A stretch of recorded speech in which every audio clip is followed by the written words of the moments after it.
Right. Yeah, we're streaming on DLive, Facebook, and YouTube. I'm going to get my guest, and I'll see you in about 7 minutes' time, folks. All right, okay, let's have a good show. Yeah, Marc Stevens today. Anarchist, Marc Stevens, author, show host, all sorts of stuff, and really looking forward to having a chat with him. So anyway, yeah, 7 o'clock, folks, coming up in a few minutes' time. If you're watching an archive, you might just want to fast forward a few minutes. All right, ciao, ciao. Oh, yeah, blimey. Oh.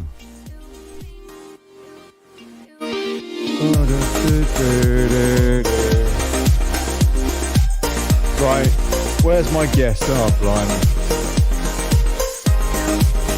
Where's the bloody guest? Oh, I'll tell you what.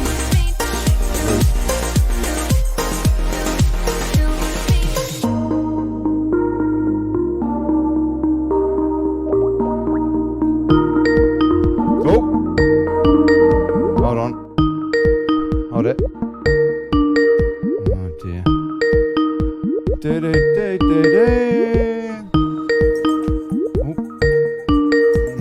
The person whom you're trying to reach is currently unavailable. Oh, that is Please leave a message after the beep.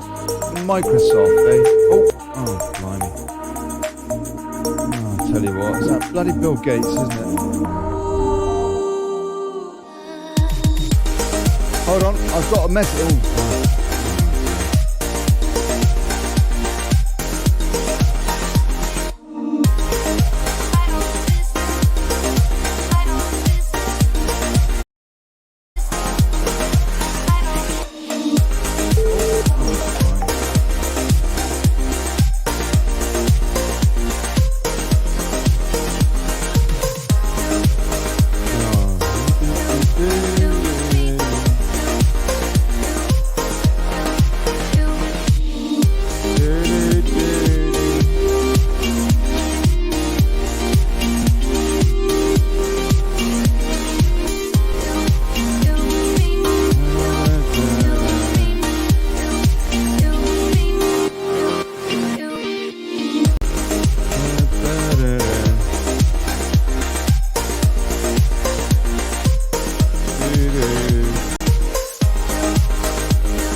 That was Continuum, First Rain. Yeah, give him a mention. I still haven't got my bloody guest, I'll tell you. Kittens here. Leave me here, you were never good enough. Yeah. Won't change a thing now, there was never trust. Don't you say a word, cause I've heard it all. Still haven't got a bloody guest, tell you. Hold it. What's that? Kittens here. Something tells me that I won't miss it. It's the first time that we can't fix it. It's irreversible, then it's done. The real is gone. Oh, come on, don't get too excited. Blimey. Getting excited.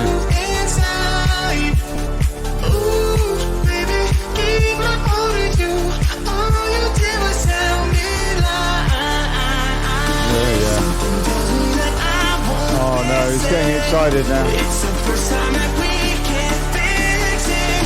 It's irreversible, damn it. Here we go. Oh no. Put it away, mate. Oh no. Oh yeah. I'm not gonna like that. Getting excited now.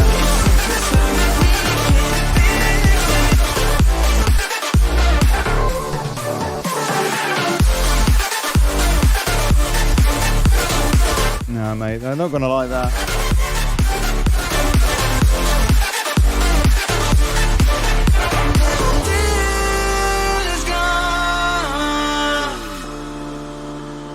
Oh, dear. What's he going to do now? Once you leave me, it's over. No turning back, not today. Don't you come running back now.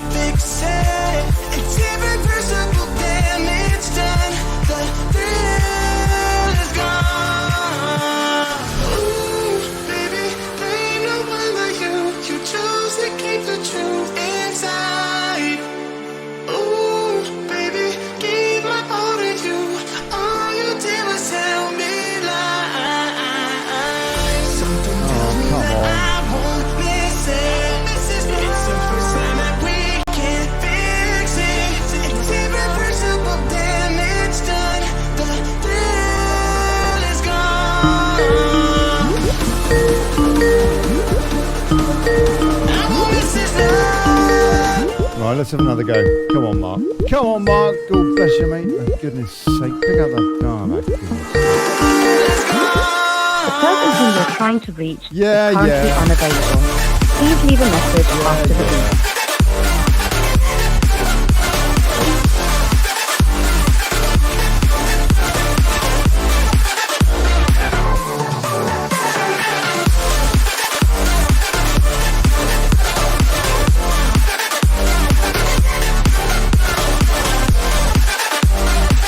Just running a couple of minutes late, folks.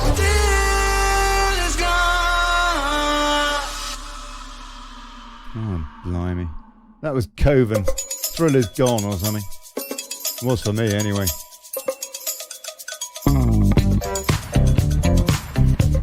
it better be better.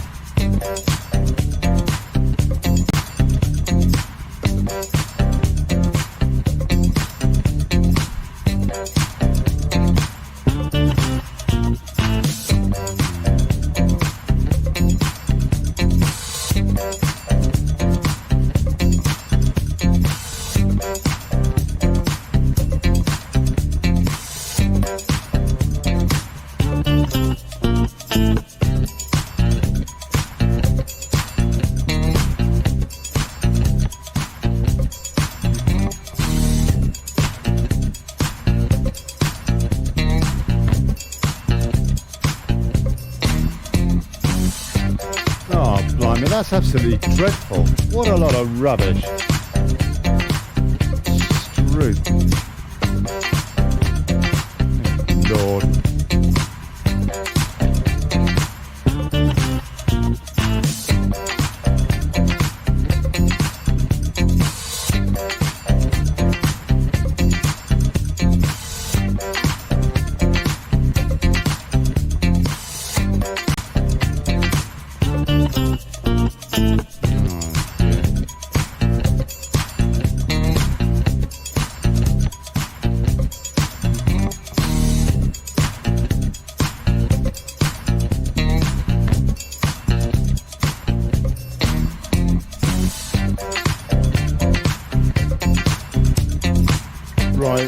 That's enough of that. I can't take any more of that. For goodness sake. Blimey.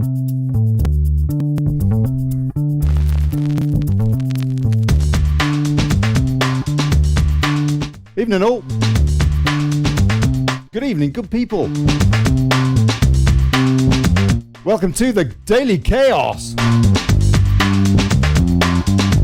The show ain't daily, but the chaos is. I'm Olly Connelly. Thanks for turning up.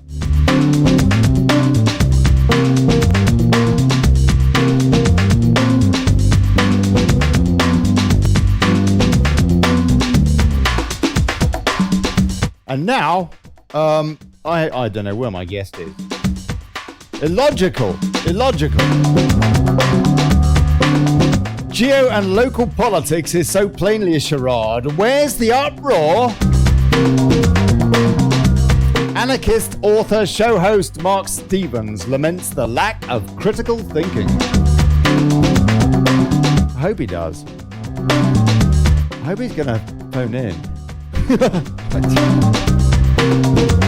Look, if anybody wants to call in, please do, yeah. guv.li/rant. And frankly, I'd appreciate it because I've got no idea where my guest is. Yeah, that's on Discord, guv.li/rant. And I'll see you in the comments. I was going to say share the show, but I'm not sure that it's worth it. I don't know. I hope so. Marc Stevens, call in, man. Anyway, yeah, let's have a good show, one way or the other.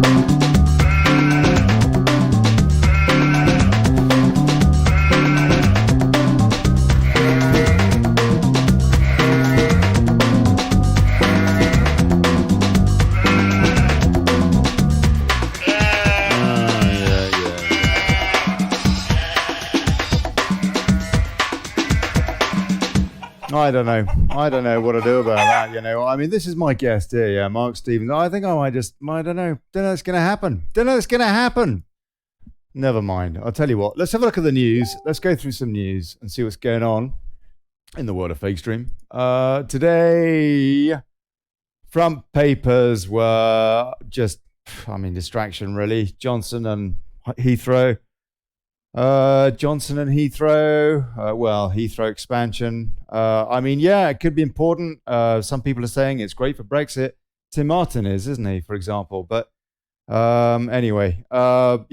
Boris raises new doubts as MPs back Heathrow runway. Bit of Grenfell. Let me just see. I haven't heard from Mark. That's a pity. I do hope he's going to call in. It would be nice to talk to him. MarcStevens.net. He's wicked. Marc Stevens is superb.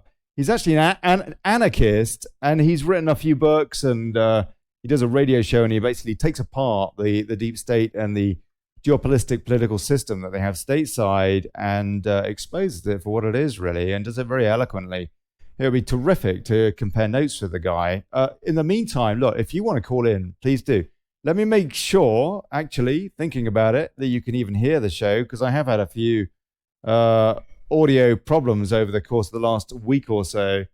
So let me know, yeah. If you can't hear the show, let me know. But otherwise, I'll see you on Discord, guv.li/ran. Come on in. Right. Trump tariffs drive Harley to build EU bikes outside US. Yeah, that's right. Probably are. Guess what? That's FT, Europhile FT.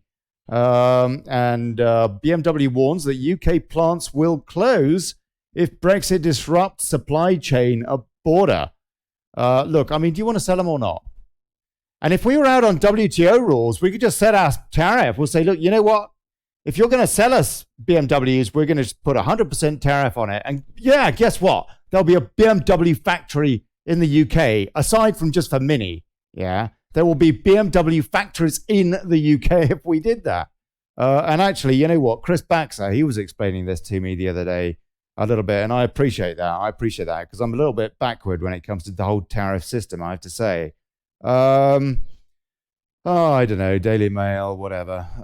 Guardian, urgent action needed to defend UK democracy, says Watchdog. The Electoral Commission has called for urgent reforms to electoral law following a series of online political campaign scandals, acknowledging concrete concerns that British democracy may be under threat. Really? Wow, my God, go on, Guardian. Get on you, man. Following a series of revelations involving the likes of Cambridge Analytica. Okay, we're coming out of the Russians now, aren't we? We're coming out of the Russians.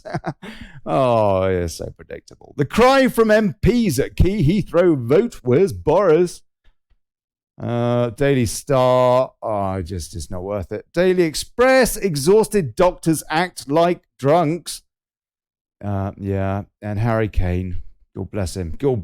Harry Kane. I'll tell you, that's the story, isn't it? I'll tell you, I do hope that they are chanting. I guess that just, what is it? Old Bogey will do. I guess that'll do. And Mike, can you imagine if the England team did well?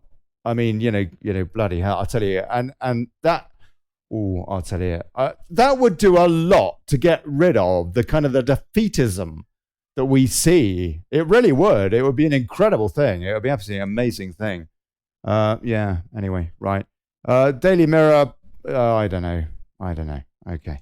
Over in the States, the Supremes have upheld the travel ban. So I guess that's a bit of a plus for Trump.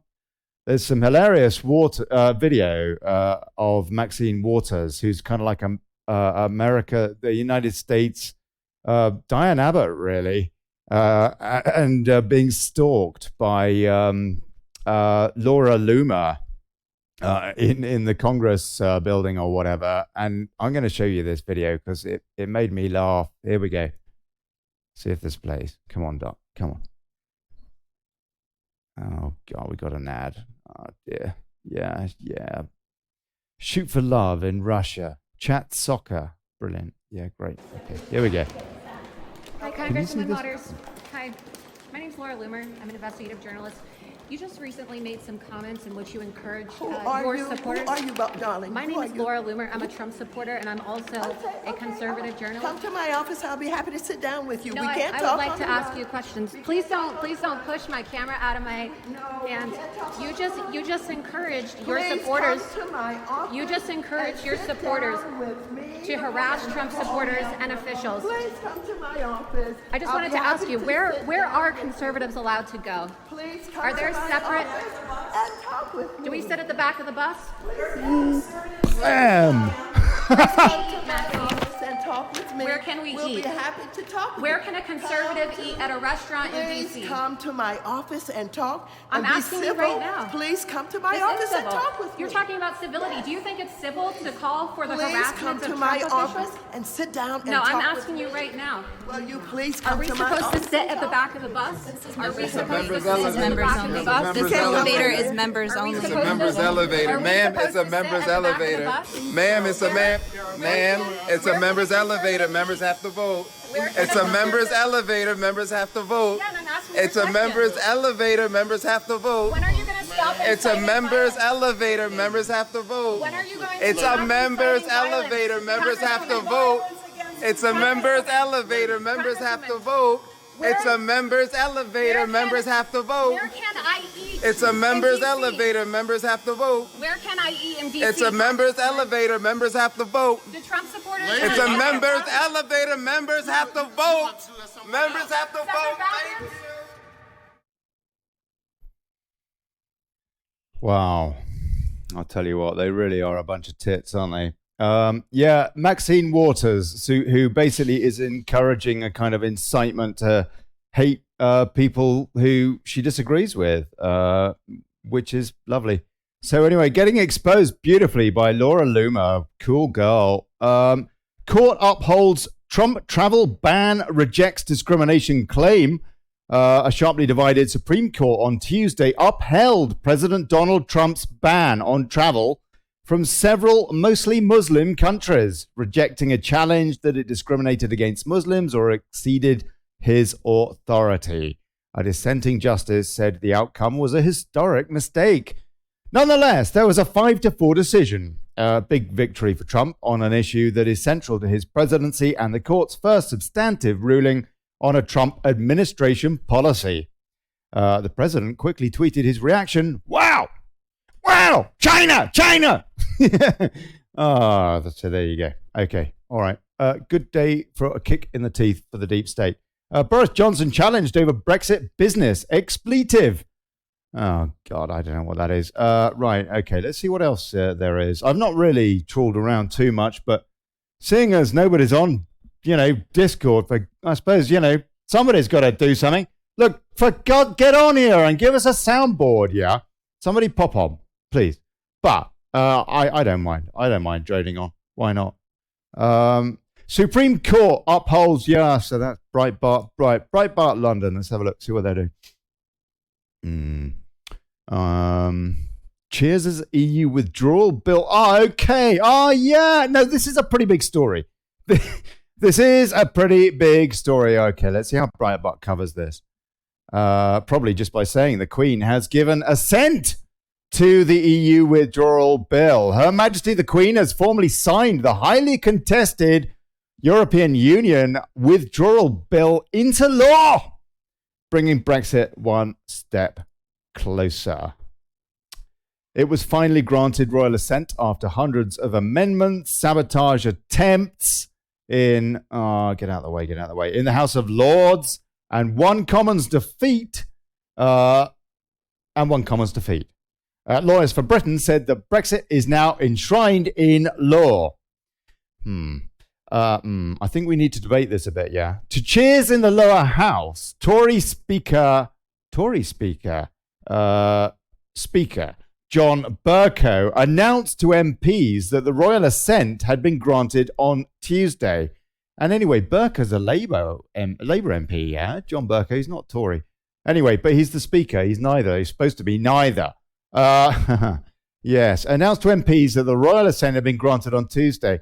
The thing that concerns me is that he is going to have the say, according to that backroom deal that was put together between Theresa May and that Dominic Grieve bloke who brought the amendment wanting Parliament to have the final say. Now, apparently, it comes down to whether or not Bercow thinks that the deal thrashed out, if there's any deal by the government that's agreed by the, 27 member states, is agreed. If he doesn't think it's up to it, he can put it to Parliament, as I understand it. So, actually, you know what? This is a milestone, but it's down to Bercow, isn't it? Am I wrong? Am I making a mistake? Somebody let me know, yeah? We've got Carl Stevens here. Carl Stevens popped in. God bless him. If I've got that wrong, please let me know. Put me straight. But the way I see it is that there's an opportunity there. There's a back door for one guy, if you like, to fall on the sword of his parliamentary career by making a very controversial decision. But who is at the end of his tenure as speaker anyway. I don't know. I might be wrong, but it seems to me that this is very dodgy and it needs scrutinization. And we're not seeing it in the media talked about now, are we? Anyway, let's see how Breitbart carry on with this. Former UKIP leader Nigel Farage responded by tweeting, "Hooray! David Curtin, a UKIP member of the London Assembly, hailed it as a great news. The party's official Twitter account called it the end of the beginning. The European Union withdrawal bill has been given royal assent. Hooray," tweeted Nigel Farage. And the EU withdrawal bill receives royal assent at the end of the beginning, tweeted UKIP officially. The key piece of legislation will bring huge amounts of EU laws into British law and set Brexit Day firmly on the 29th of March next year. The act also paves the way for the repealing of the 1972 European Communities Act, which underpins EU membership. Paves the way for repealing, yes, that's right. So it will presumably be repealed on the 29th of March next year. Now, hold on a sec. That's not specified here. If somebody wants to clarify that, I'd appreciate it. But I think that's what was set out. The piece of law took the UK into the EU and meant that for the first time, European law became superior to laws passed in the British Parliament. Theresa May told ministers it was a historic moment for our country and a significant step towards delivering on the will of the British people, according to her spokesman. The Prime Minister thanked Brexit Secretary David Davis, Lords leader Baroness Natalie Evans, and Chief Whip Julian Smith for all their hard work in delivering the legislation, which is a major building block for the UK's bright future outside of the EU. Number 10 said it was very clear the cabinet was pleased that the bill was receiving royal assent today. The EU withdrawal bill passed with very little amendment and will receive royal assent tonight, tweeted Nadine Dorries. Thank God. Bring on the trade bill so we can now talk about our great future and people can see what Brexit will look like. Okay. Hey, Mark. I'm really sorry. I sent with the reminder yesterday. I thought the conversion to GM to PS was noon. That's all right. That's all right. Not to worry. Not to worry. How are you, sir? I'm well, mate. I'm getting I can hear my you're getting an echo. I know you are. That should stop actually. That should have stopped almost already. Hopefully. Okay. Marc Stevens calling in from Arizona. I'm just going through a bit of news, Mark, at the top of the show. So just please comment, when you want to. I'm just going saying that today the Queen, has formally signed the highly contested European Union withdrawal bill into law, bringing Brexit one step closer. It's something I don't know how aware you are of what's been going on in the last couple of weeks in the Commons and in the Lords before then, basically disputing the will of the people, and but it has been taken Brexit one step forward today. Anyway, we can talk more about that later in the show, but that is good news. But I think there is a big caveat here, yeah? A big caveat. And that is that what's going to happen with this Spurco veto? What does that mean? Please, if somebody can bring in their hopefully better expertise than I have on that particular point, I'd like to hear it. And I'd like to know why it's not being discussed in the media, because there was certainly that discussion that was going on. And I know that since then, Theresa May has sought to distance herself from commitments, but I don't think that has been thrashed through. And I'd like to hear more opinions on it. Anyway, right, okay. You know what, Mark?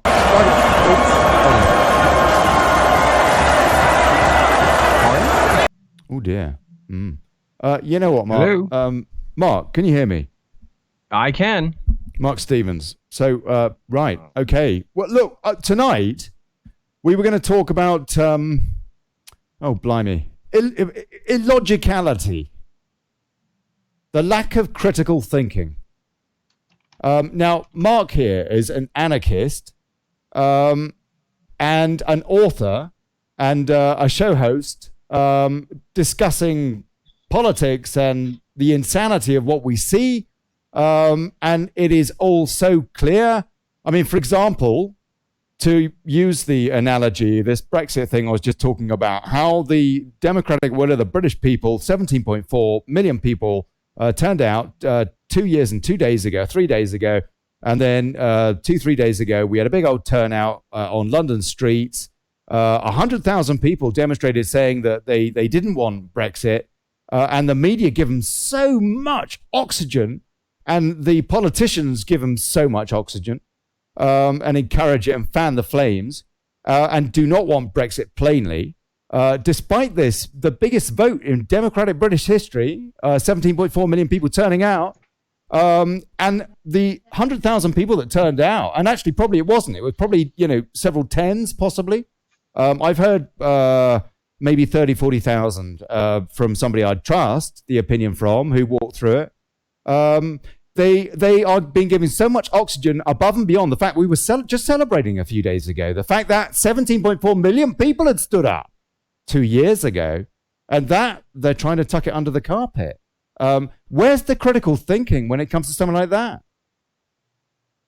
Well, where do you start with that? I think, it's the idea that the politicians are actually there to do the will of the people. Yeah, there's not much critical thought or analysis into that. At least what they've done in the United States, they've been able to show that the politicians almost uniformly and consistently will go against the popular will of the people. So to hear, it's no surprise. I mean, from what I remember here is that wasn't the number of people in Scotland that were against Brexit even higher than those in England?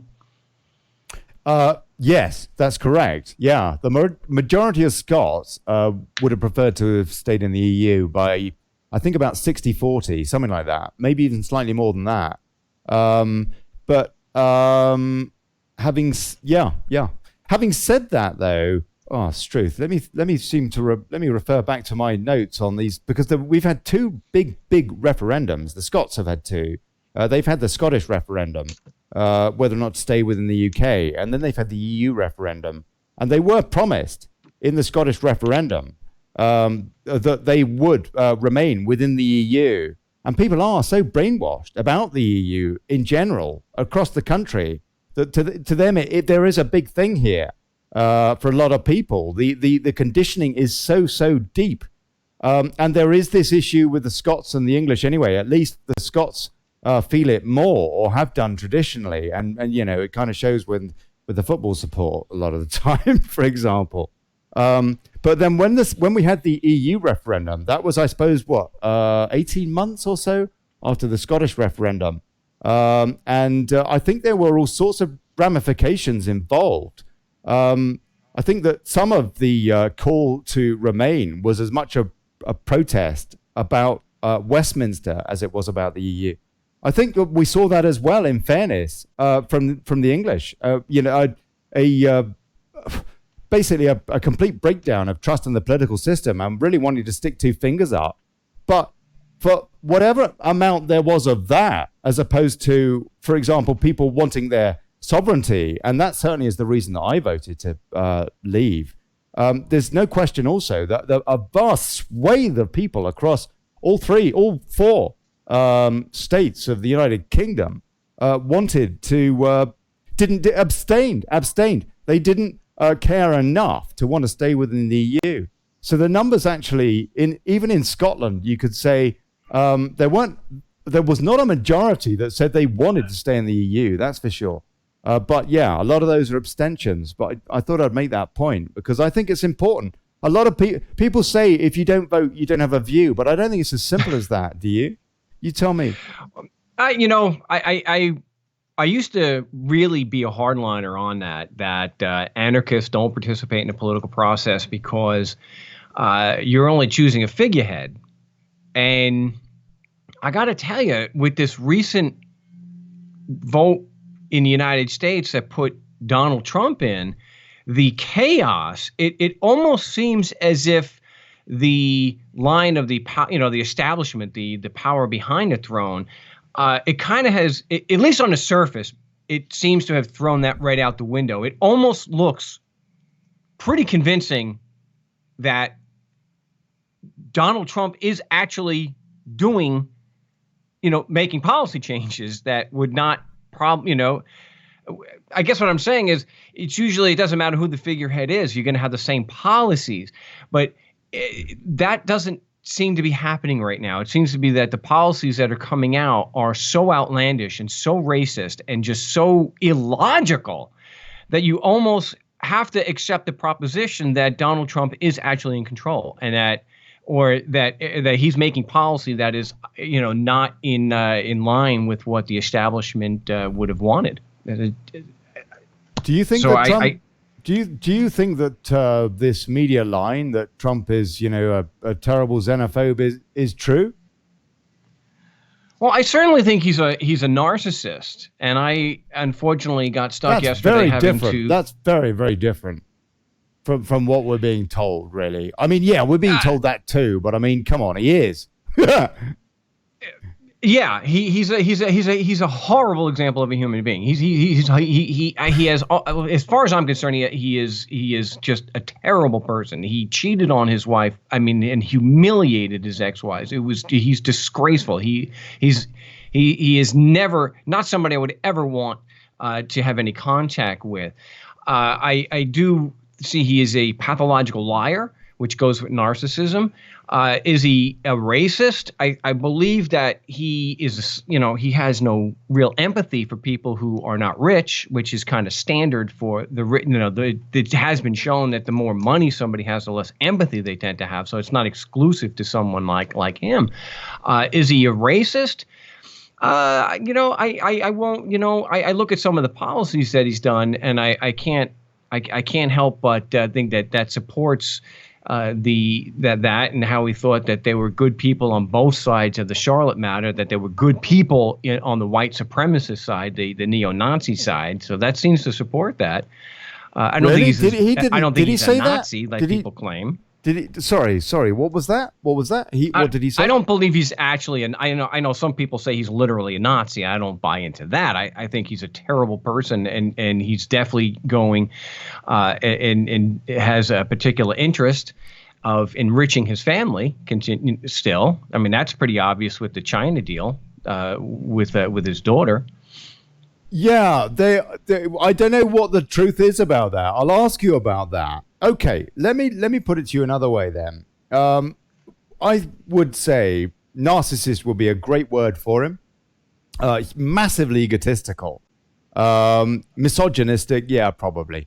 Do his wives go along with it? Well, I don't know. In the case of his previous wives, they divorced him or whatever. I don't know what the deal is. I don't know what the deal is with his love life now. I look at French presidents and that kind of behavior, I'm not saying this is right, but to the French, that kind of behavior is almost something to stick on your lapel. It's like a badge of honor sort of thing. or it used to be, probably less so now because we're all more politically corrected, if you like. But in the case of a leader, does that really matter as much as trying to cleanse the world of this deep state?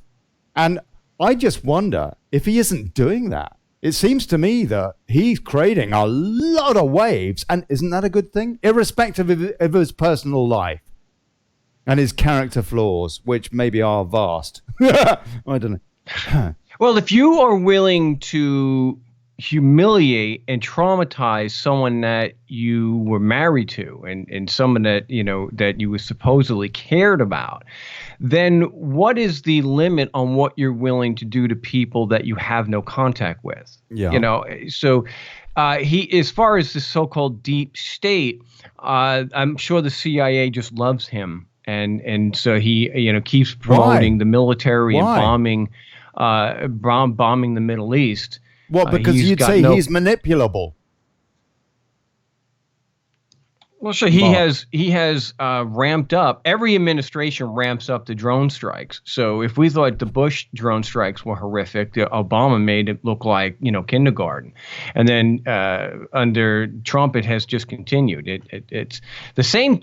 Most of the same trends. The same, you know, have continued true. Under. That is true, and it is worrying. I agree with you. I just wonder, and his links to the Saudis as well, I find deplorable. But I do of my own. Oh God, I use the word deplorable as I do my own government, the UK's government links to the Saudis as well. But on the other hand, I do wonder how much of a game of chess this president is playing, because if he kind of went full JFK, we know what happens. I don't see that. I don't see him as a rogue. I don't buy into the Alex Jones narrative that he is a rogue. He wants to actually, because if he really wanted to do something about this deep state, and you mentioned JFK, and there's a parallel to what I'm going to say. Yeah, he could absolutely do like what JFK did and say, I'm going to break up the CIA into 1,000 people, or just, start clean. But it's my own bias against politicians. I just don't see him as doing that. Anything that he may be doing is in his own self-interest. I mean, the guy lies about, and look, tax cuts are great. Don't get me wrong. I'm an anarchist. But the continually lie that he's had the largest tax cuts in American history is just wrong. I mean, even Reagan's tax cuts were larger. So I have a very difficult time believing that he is trying to actually do good in the world, and so when he cuts regulations, it's not necessarily for more freedom and so people are left alone. It's so that rich mega corporations can continue destroying the environment and not having and not being able to be held accountable in court. That's okay. I can't.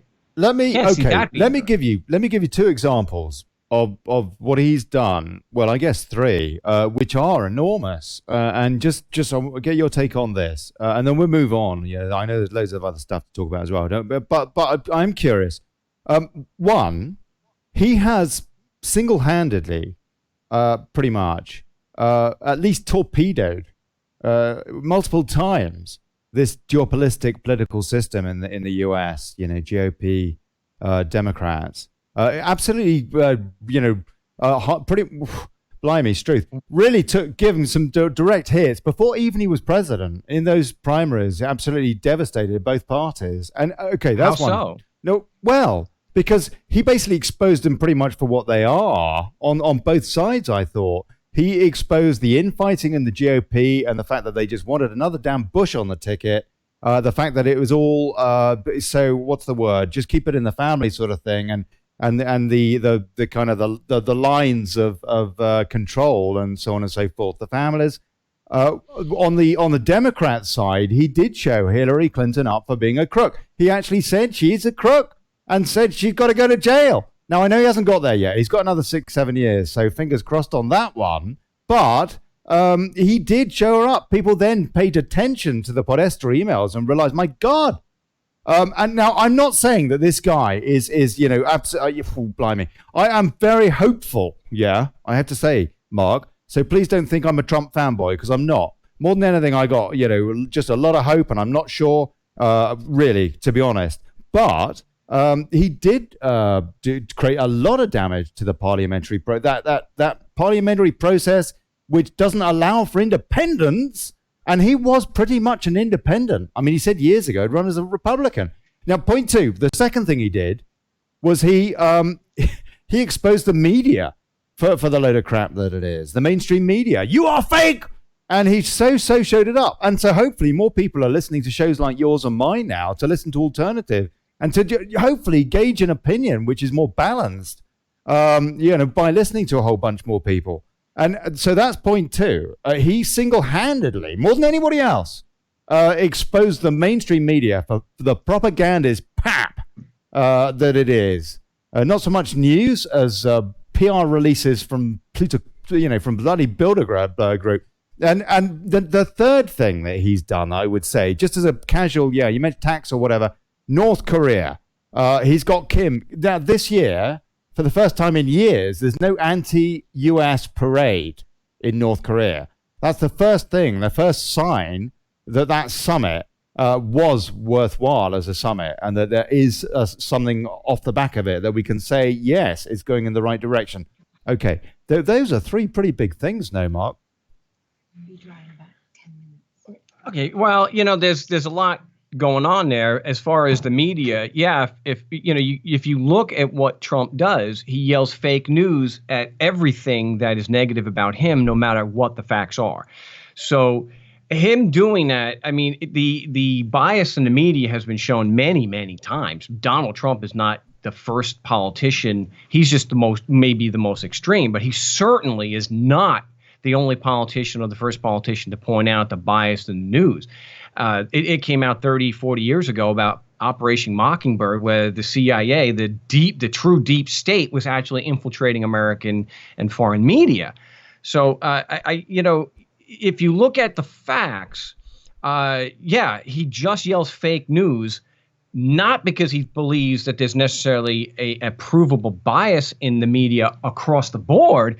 It's just because he doesn't like anything negative about himself. And he has been shown to lie so consistently.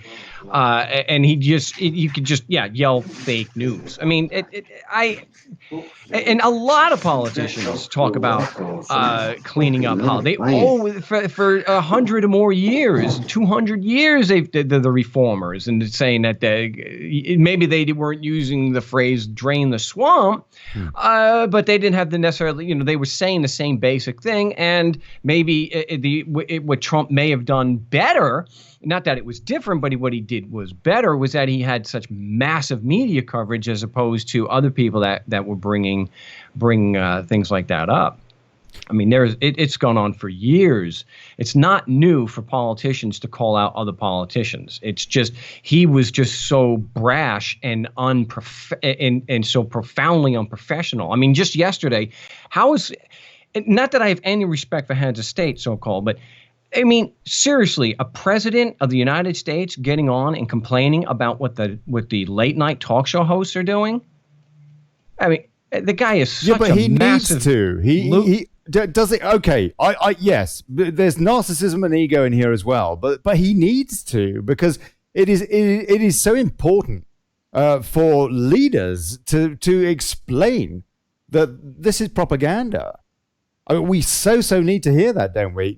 He's maybe not the best person to say it. I don't know, but it needs to be said. And when it's said from the leader of the Western world, that's incredibly powerful, isn't it, Mark? Well, I guess it can be. I guess it depends on the context too. He had the opportunity. I guess he's had the opportunity many times, but he's so wrapped up in himself.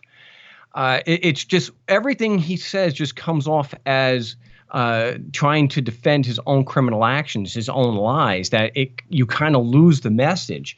He's such an abhorrent individual that even when he's saying something that is objectively true, which is really rare, the message kind of gets lost. I don't see him as any kind of pioneer. I see him as an unhinged and that if just psychopath. He has the amount of grandstanding that I got forced to listen. You think he's a psychopath? One of his speeches yesterday. You think do he's I a think he's a psychopath? psycho? Yeah, I believe that his level of empathy, is probably very close to that of a typical sociopath or psychopath.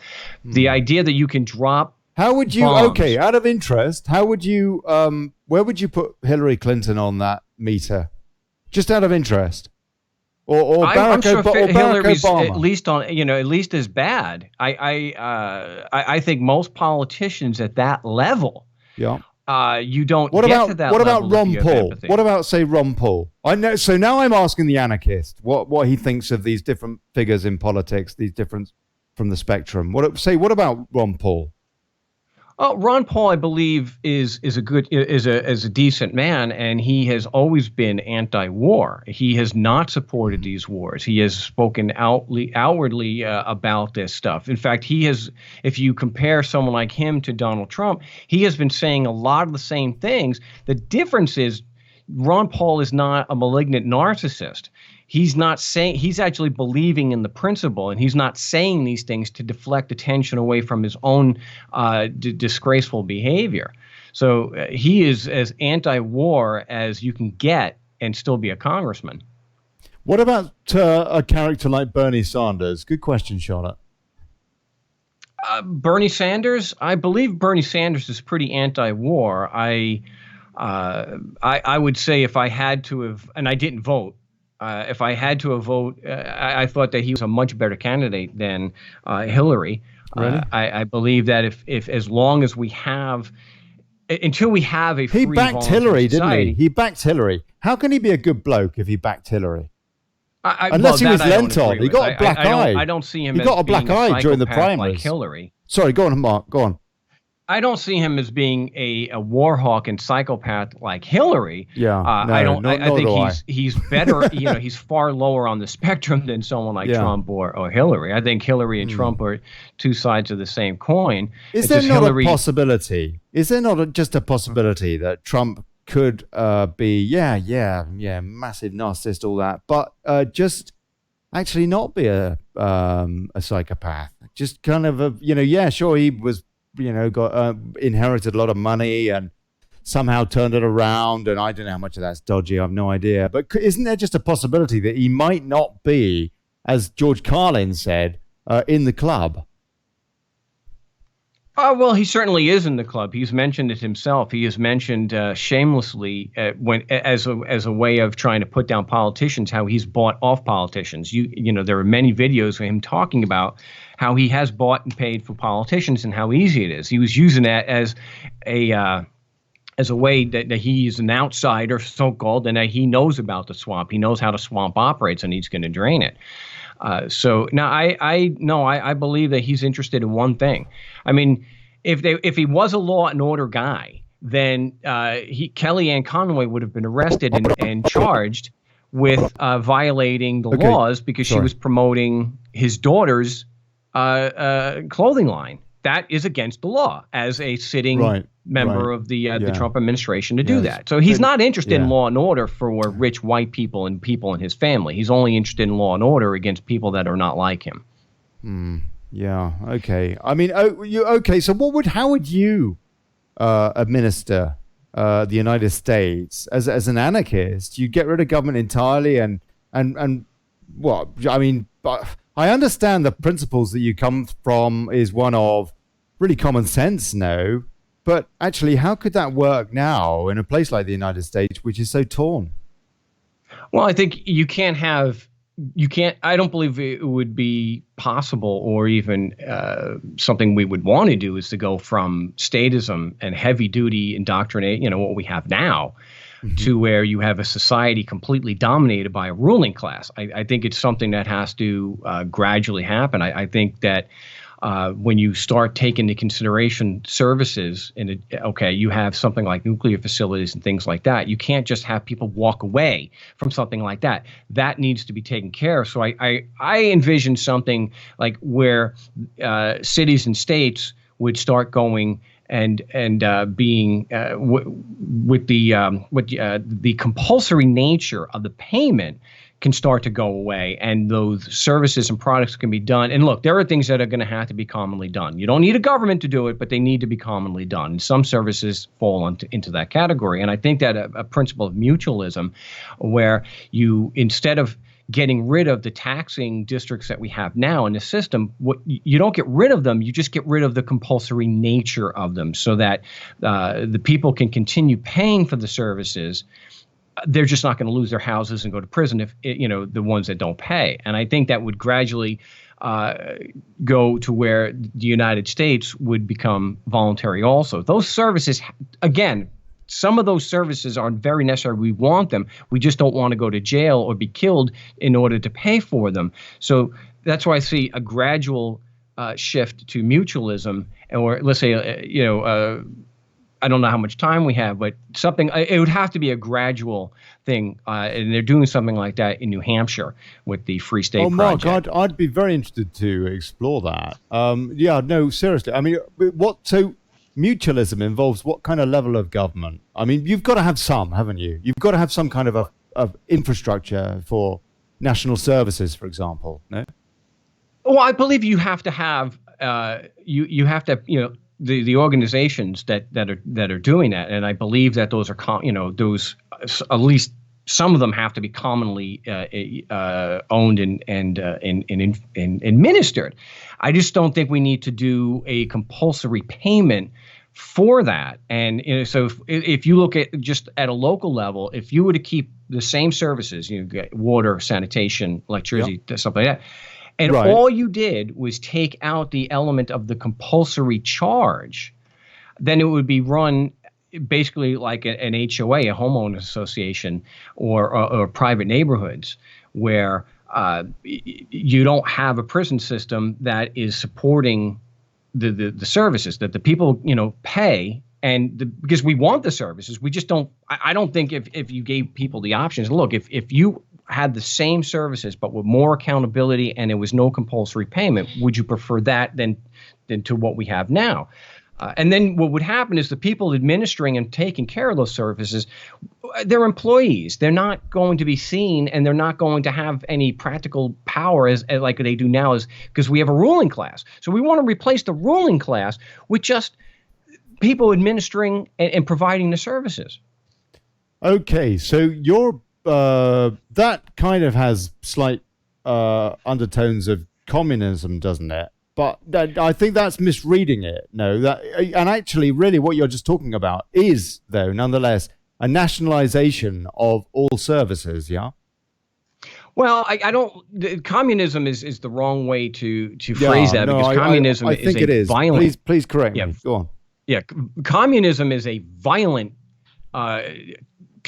taking over the control of the means of production. And I'm not saying that we're taking over we want to violently take over the means of production. I don't even see that we need to take over the means of production across the board. I'm talking about basic services for communities. And you guys have the national services that are privatized, though, aren't they? Pretty much. Well, I think you can still have them held in common and administered in common. I don't think that's a bad thing.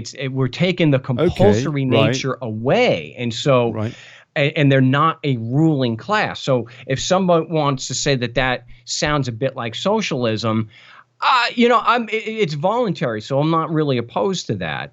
Because you're still going to have, as far as you're still going to have private property. You're still going to have private ownership of the means of production for those who want to do it. It's not like I'm advocating violently seizing that. You can still have privately owned companies, and you can still have publicly held companies, just like you have now, like co-ops. The idea is to take out the bad part of what we have now, and that is the compulsory nature of the payment of the services. Take that away, and what you're doing is at the same time, you're taking away the actual power of the ruling class to continue doing what they're doing. Okay, all right. We got a few folks that have popped in to have a chat, so let's bring them on in. Carl Stephen, can you hear me, sir? We got Dr. Dawson there too. I muted him because he hadn't turned his mic off. Simon, can you hear me, mate? Or you, Lynn. Lynn Scott's here too. I'm going to mute Simon because he doesn't mute himself when he's not talking. Lynn, I don't know that Mark's going to be able to hear you, but I hope he is going to be able to hear your question. There is something I can do that he definitely will be able to hear you, but there will be some echo. In fact, I'm going to do that. There will be echo, I'm afraid, with Lynn's question. But anyway, Lynn, go on. What would you like to say? Well, it's not particularly to Mark. It's more reference to what you were talking about earlier, to be honest. I've not been listening to Mark for 10 minutes. With regards to the Queen signing this bill tonight, what part of signing EU law into English law do any of us find acceptable? I got thought we nothing were now. leaving the EU. Go on, Lynn. I thought we were leaving the EU. So Well, why that's are we right. actually signing EU law into English law? So in other words, we you're... committing treason this evening. Whoa, okay. So in other words, we shouldn't have enacted Article 50. This is what Gerald Batten said the other day at the Independence Day demo in London. He said that Cameron, the day after the referendum, should have just repealed the ECA 1972. And we should have ignored the Lisbon Treaty entirely. Go on. Pardon? When you repeal something, Right. it can be overturned. So they could repeal it and then undo that at a later stage. So what should be done? It has to be voided. Voided. He didn't say void. Yes. He said repeal, but No. Well, That's he's interesting. wrong. right. Okay. So why are we all excited that we now have EU law written into our law? Why is that a good thing? We've had EU law written into our... Oh, I see. You're talking about all the stuff that we're bringing over, the regulations, etc. Yes. Yeah. We voted to return pre-1972. Yeah, that's not right. to adopt it. That's true. That's true. By voiding, we get rid of everything. Yes. But on the other hand, So we're can not we not actually- can we not handle that afterwards? Because I mean, we do want to retain a trading relationship with the EU, and if it is going to make it a lot easier if we do have these laws, which we can in turn void, Lynn, hopefully, if we want to down the road with the sovereignty to do that. But I mean, I don't know. Maybe it's just convenient for now. I don't know. You tell me. Well, I'm just not very confident, that's all. Because if they genuinely wanted to take us out of the EU, we would have never have gone into Article 50, and they would have just voided the ECA 1972. Job done, thank you, goodbye. Yes. Charlotte Jameson, some EU laws are good, i.e. maternity rights. Others are shite, like straight bananas. Yvonne Tierney, I don't find it acceptable. Well said. Don't know why some are celebrating it. And Chris Hardy says 20,000 EU laws. And I thought it was a lot more than that, actually, even. Yeah. Yeah. I don't accept or acknowledge anything to do with the EU. I don't recognise any of their laws. No. I kind of feel the same way. I feel inclined off the back of that referendum to say that to say the same and take the same line. I want to see the government just get out, but they are. As I think you're right, they're not going to do it. not a hope. No. Bloody Remain are in charge. Sorry, go on, Lynn. They're tying us. Sorry. Go on. Yeah, go on. They're actually tying us into the EU rather than freeing us from it. In my opinion, as a layperson, it just seems like common sense to me what they're doing. Okay. Oh, blimey. Oh dear. Look, we need to talk about this a lot more, Lynn. But this is totally off topic. From Marc Stevens, sorry. bless I him. could hear Mark. But you're so right. And you couldn't hear him. Oh, well, you can hear him on the show. No. You'll have to, I don't know. Dear. Okay. All right. The audio is terrible when everybody isn't on Discord. We've also got Carl here. Carl Stevens. What would you like to say, sir? Lynn, thank you so much. Thank you. Carl, what would you like to say? Okay. Hello. I'd like to ask Mark a question. Well, two questions. First one would be, if Bernie had stood instead of Hillary, what do you think the chances of Trump not winning, becoming president? And the other part I'd like to say is, he's done 2 years term, he's got 3 left. What is his chances of running for second term? Mark, did you hear that? No, I can't hear the caller. Oh, you can't? Oh, no. No, I'm sorry. I messaged you and I let you know on Skype. I guess you didn't see that. I should get Discord, though. Yeah, you should. It's great. It's really good. Oh, that's a pity you can't. Okay, look, but basically the question was, if Bernie Sanders had run for the Democrats instead of Trump, what would the result have been in your estimation? And secondly, Struth, Carl, please remind me, refresh my memory. Well, Trump's doing 2 years. He's got another 3 in front of him. Do you think he's got any chance of running a second term? Do you think that Trump will be running a second term? Well, I think if Bernie had been, now there was obviously the dishonesty with the Democratic National Committee that they kept Bernie out, and there was, there was bias in the media. But I think if Bernie had been able to run against Trump, he would have won. I think he would have, because a lot of people were voting for Trump because it was anybody but Hillary, not because they were so enamored with Trump. So I would like to think that if Trump is going to run again, that he'd get crushed. That people have had just about enough of this guy. Carl, did you hear that? I'm just listening on DLive now. All right, good man. Okay, it takes a bit of a while with the latency. And so, all right. So do you think he'll run again? There has been a bit of speculation. What's your take? I don't know. The only time I really my personal take. Yes, I did. Hear a discussion about him is when I'm forced to. So I try not to get involved with that.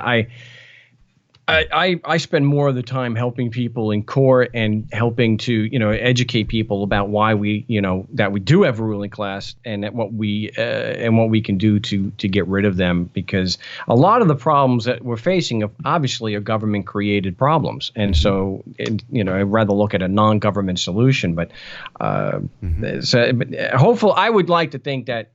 What can we do, Mark? What can we do to get rid of this plutocratic class? I'm totally on side with you. I want to get rid of them too. Well, I think they have the right idea what they're doing with the Free State Project in New Hampshire, which is the idea was they picked a place like New Hampshire where there was a very low population and, it was a sea, it wasn't landlocked. And the idea was to get enough freedom-minded individuals in there so that they could actually vote for people who would start dismantling the government and start getting rid of policies such as the compulsory nature of the payment. And so I think that's that's something that should be done outside of, so if you could do something like that in parts of England, if you can pick a part where you could take over through the voting but if you could, it seems to be the most practical way at this point. If you can get local control over the services and then start being able to invite people and let people know this is this is a tax-free zone. We still want payment for the services, but we're not going to put you in jail if you don't. That we're going to come up with other non-violent ways to be able to pay for these services. So maybe a Free State Project, if you will, that takes place in England or Scotland or Ireland.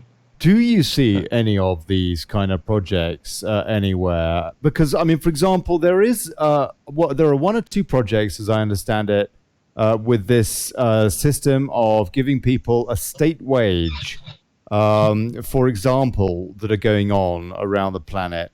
What about this, this line that you're taking? Are there any projects that are kind of being looked at or anything like that? Well, a lot of them don't really get off the ground. And I've had my own, my own criticisms of some of the people in the Free State Project, but I think it's a really good idea because it covers the services. Because let's just say, for example, they had a violent revolution and they overtook the New Hampshire government, just as an example. A lot of people are really going to be in pretty bad shape because they still have to travel. So if you're traveling outside of New Hampshire, you got some real trouble. You also have major difficulties in the fact that there are federal government facilities there that are not going to just walk away. So these are practical problems that have to be dealt with. And that's why I think doing it through the ballot, and I hate to say that, but from a practical standpoint, I think that the idea is like the Free State Project and I'm not a member, but if the idea is to get enough people in so that you can do it non-violently and get people in there and start changing the policy because you have enough people in the area to support that, I think that's a much better way to go. And then once you're able to show one success there, it's a lot easier to get people to replicate that in other places. Because how ready are people to have this debate? Because that is maybe the drawback, no? That's the problem is most people don't realize that the ruling class is a criminal organization. And two, a lot of people, even if they realize that, aren't willing to do something about it because they don't care. They just want to be left alone, or they're terrified of an attack. And that's why I think that something like the Free State Project minimizes the risk of an attack. Because you're look, I hate the idea of going and changing it from within. Okay. However, looking at it practically and looking at the history of people trying to do this and bring about social change, you start to realize you're talking about revolution, in other words, or peaceful revolution, or a coup, or something like that. Because if you do it that way, you're inviting an attack, and there are problems that I think you're going to create more problems than you may be able to solve. Because look what you have in a place like Canada or England. What are you supposed to do about hospitals? Are you really going to sit there and make every single hospital in the area completely private so it's only open to those who can afford it? I don't think you're going to sell that. I think that if you have more of a mutualistic common ownership, people more. They just want to tax, and privatize big swathes of the NHS. That's what's going on in the UK. So people like Richard Branson made us some money. The thing is, I used to be one of these people that thought the market could solve everything. And as I get older and you start looking at how horrific corporations and people with like Trump with intense, massive concentrations of wealth, when you see just how vicious and brutal they actually are. I mean, you talk about capitalism, and I'm saying there's some bad parts. Obviously, when it couples with government, we have the phrase "banana republic" for a reason, and that's because of American corporations using the CIA and the American government to overthrow governments in Central America and South America. So the idea of unrestrained corporations is pretty bad. So, I think, that's something we have to take into consideration. I think there are going to be some necessities that should be commonly provided for, not violently, not through taxation, but I think, like I mentioned before, we take advantage of the existing structure that, like with property tax, we're not going to make it compulsory, but it's still part of the process of paying a mortgage and so that you can then have a common fund to take care of these services, such as hospitals, which are usually in the United States run at a county level. Okay. And I guess maybe this is where we get the depressing answer, and I hope not, because it's the last question for you, really, Mark. Is where are we going? Where do you see that we're going? Or that you're going in the United States, for example, and that we are in the Western world? My hope is, and I know that there are more people going out there again, I'm harping on the Free State Project, which listens to my show might think it's unusual. I like the idea. And again, I can't throw the baby out with the bathwater. I can't generalize just because a few people in there did not follow through. I think that's a pretty good idea. Pick an area like they did, like picking New Hampshire, where there's not a very large concentration of people, and get enough people to move there that you can get free state people or an anarchist into positions where they can change policy. So you can still run the services. We're just not going to have a policy of compulsory payment. Okay. They don't like that kind of thing in the States, though, do they? I know it's a bit different, and it was cult and all that, but Branch Davidians didn't do too well. No, they were trying to see this is quite a bit different. This is not a matter of we're trying to live a separate life from the rest of society, right. A religious kind of thing.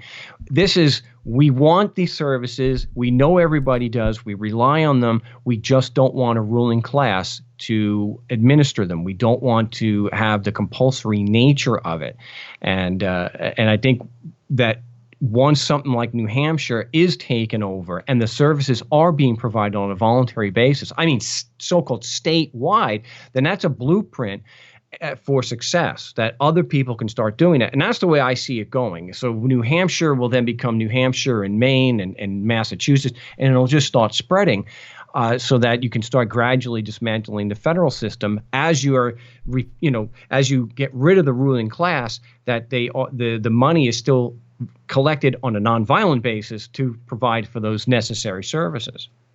I have to say, okay, I said that was the last question, but I mean, it's truth. It's so difficult to cover this kind of topic in just an hour or so, isn't it? It's almost impossible. It is bloody impossible.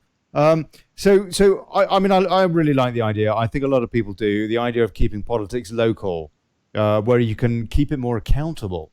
Rather than down there, out of sight, out of mind, and they're all on the take. And then there's another layer to the onion in Brussels or whatever, and God knows what they're on. Kinnock's are millionaires, and all that. And so on and so forth. But on the other hand, you don't have the might, do you? I guess this is the argument that the EU would say anyway. You don't have the might if you leave the big club and go out on your own, like little, New Hampshire. Very pretty, but... But that's the thing. We're trying to get rid of the ruling class. We're showing, like what I talk about is looking, like critical thinking, like we mentioned earlier. Is if you look at what government is, it is literally men and women forcing strangers to give them money. Yeah. That's criminal no matter how you cut it. Much. Now, the services may be great, but I think rational people agree and peaceful, moral people, you don't have to do that. And so that's why if we use something like New Hampshire as an example, it would, if it is successful, can show people you can provide all these services, roads and hospitals, and you don't have to use violence and an immoral way to go about providing them. That could spread. That should. That my hope is that it spreads, that people see that. And it's not without its problems. They still may have an issue with travel, but that's something that has, would probably be, fixed down the road. I like what Bastiat said. If people and goods and services don't pass borders, then soldiers and guns will. Yeah, no, completely. Oh, well, I have to say, I do like your vision, at least in terms of localities being able to preserve their culture. My God, we need that. We are in that fight throughout this European Union political construct, which has got nothing really to do with Europe, which is a geographical and cultural zone. Well, you could go back into European history, and if the Moors did not destroy Spanish culture, and they ruled Spain for how many centuries? Well, they ruled south of the European peaks. They ruled south of there for a little while, and then they were kicked out again. And then some of them want to come back. But that's the thing when we want to get rid of a ruling class. It's changing. It's also you have to do that through education. That once people don't accept the concept of a ruling class, can they really be ruled again? Well, I guess by conquest, but they certainly can fight back. At least in the United States, the idea of a hereditary monarchy is they don't accept it for North America anymore. So social change comes slowly, but once you do, it usually tends to be fairly, permanent. Again, there are certain things that they don't accept in the United States. So the monarchy is one of them. It's good for you blokes over there, but they don't accept it for themselves. And so that's why I say that the inertia or that keeps the statism and the concepts in place now, once it is eventually overcome, that same inertia will keep the anarchist mindset principles in mind. I say it every time I do a show. The only thing we as anarchists want is that the principles of do no harm apply to everybody, that there is not an accepted, ruling class that gets to violate. The ruling class, people believe that they have a moral right to be immoral. That's exactly what they believe. And we're, so I think once we eradicate that mindset, that idea that some people are exempted from the basic principles of right and wrong, I think it'd be extremely difficult to, use propaganda and whatnot to get people to believe it again.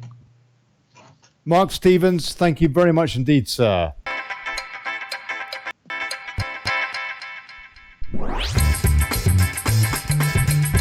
Yeah, Mark, big cheers, mate. I really appreciate that. It's very, very interesting to hear what you have to say. Yeah, I appreciate that. You should come on my show. Yeah, thank you. Yeah, I'd love to. Yeah, and it's good to compare notes. Notes. It does start later than yours, but you'd be up a little bit later. But you'd have to call into early on one of my Saturday shows. I start at 9 o'clock GM time. So. Oh, sorry. What time? 9 o'clock GMT. Yes. What, in the morning? No. Oh, at 9. No. Oh, that's okay. That's good. Blimey, I'm worried there. Yeah, I'd love to do that, Mark. Thank you. Thank you very much indeed, sir. I to be honest with you, I don't agree with some of the things you say, but you know what? Say what? For crying out loud. I never learned anything from people that I agreed with. Did you? And also, I really do like your vision. I just think that we're way too backward as human beings to animals. I don't know. We are backward, aren't we? We're forward in a lot of things, but some of the things I don't think we've evolved for. Since we've shown no social evolution for thousands of years. The fact that we still accept a ruling class is evidence of that. Yeah, so, no, it is. I totally agree with you. I totally agree with that. But I think we're moving towards some social evolution, so we'll get that. So let's hope so. All right.